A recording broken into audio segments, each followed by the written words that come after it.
উপস্থিত আছেন আমাদের আজকের এই শ্রমিক সমাবেশের প্রধান অতিথি বিএনপির মহাসচিব মির্জা ফখরুল ইসলাম আলমগীর সহ বিএনপির জাতীয় স্থায়ী কমিটির সদস্যবৃন্দ, কেন্দ্রীয় নেতৃবৃন্দ, অঙ্গ সহযোগী সংগঠনের নেতৃবৃন্দ, শ্রমিক নেতৃবৃন্দ, উপস্থিত শ্রমিক ভাইয়েরা এবং বোনেরা, আসসালামু আলাইকুম।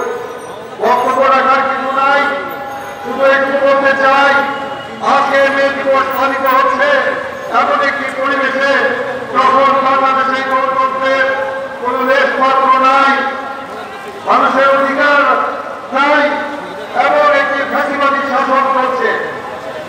গণতান্ত্রিক পরিবেশ ছাড়া, গণতান্ত্রিক সরকার ছাড়া কারো কোনো দাবি আদায় করা সম্ভব নয়। সে কারণে করতে চাই, আজকে শ্রমিকরা যে অধিকার হারা, তারা ন্যায্য মজুরির জন্য যে আন্দোলন করছে, কারখানায় কারখানায় ন্যায্য অধিকার প্রতিষ্ঠায় যে আন্দোলন করছে, এই আন্দোলন তখনই সফল হবে যখন দেশে একটি গণতান্ত্রিক সমাজ বা রাষ্ট্র প্রতিষ্ঠা হবে। তাই বলবো, এই দেশকে ফ্যাসিবাদ মুক্ত করা ছাড়া, স্বৈরাচার মুক্ত করা ছাড়া, এই শেখ হাসিনার পতন ছাড়া বাংলাদেশে শ্রমিক সমাজের, কৃষক সমাজের, ছাত্র সমাজের কোন অধিকার আদায় করা সম্ভব নয়। সেজন্য বলতে চাই, আজকে এই সরকারের পতনের লক্ষ্যে আসুন আমরা ঐক্যবদ্ধ হই। গতকালকে দাবি সরকারের দাবি প্রধানমন্ত্রী বলেছেন যে তার সরকারকে উৎখাতের জন্য নাকি ষড়যন্ত্র করছে। আমরা বলতে চাই, এই বাংলাদেশে এই ফ্যাসিবাদ হাসিনা সরকারের পতনের জন্য আন্দোলন করছে। এই আন্দোলনকে আরো বেগবান করতে হবে। সেই জন্য শ্রমিক ভাইদের বলবো, যারা যারা অনুষ্ঠান থেকে ঐক্যবদ্ধ হোক। যখনই আন্দোলন শুরু হয়, তখনই শেখ হাসিনা সেই আন্দোলনে ষড়যন্ত্র করতে পারে। সেজন্য বলছি, এই সরকার হচ্ছে ষড়যন্ত্রকারী সরকার।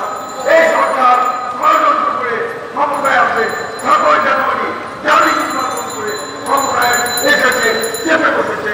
এই সরকারের পতন ছাড়া শ্রমিক সমাজ সহ কারো কোনো অধিকার বাস্তবায়ন সম্ভব নয়।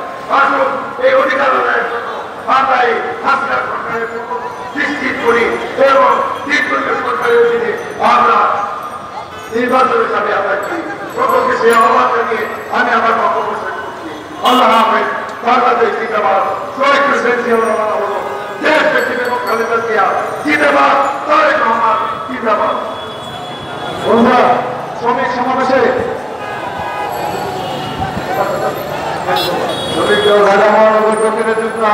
জাকির হোসেনকে ধন্যবাদ জানাচ্ছি, রাজ শ্রমিক দলকে ধন্যবাদ জানাচ্ছি, থানা শ্রমিক দলকে ধন্যবাদ জানাচ্ছি, কোতোয়ালি থানা শ্রমিক দলকে ধন্যবাদ জানাচ্ছি, রিক্সা ও শ্রমিক আন্দোলন কমিটিকে ধন্যবাদ জানাচ্ছি, সুলতান মুন্সি রিক্সা শ্রমিক দলের আমরা ধন্যবাদ জানাচ্ছি।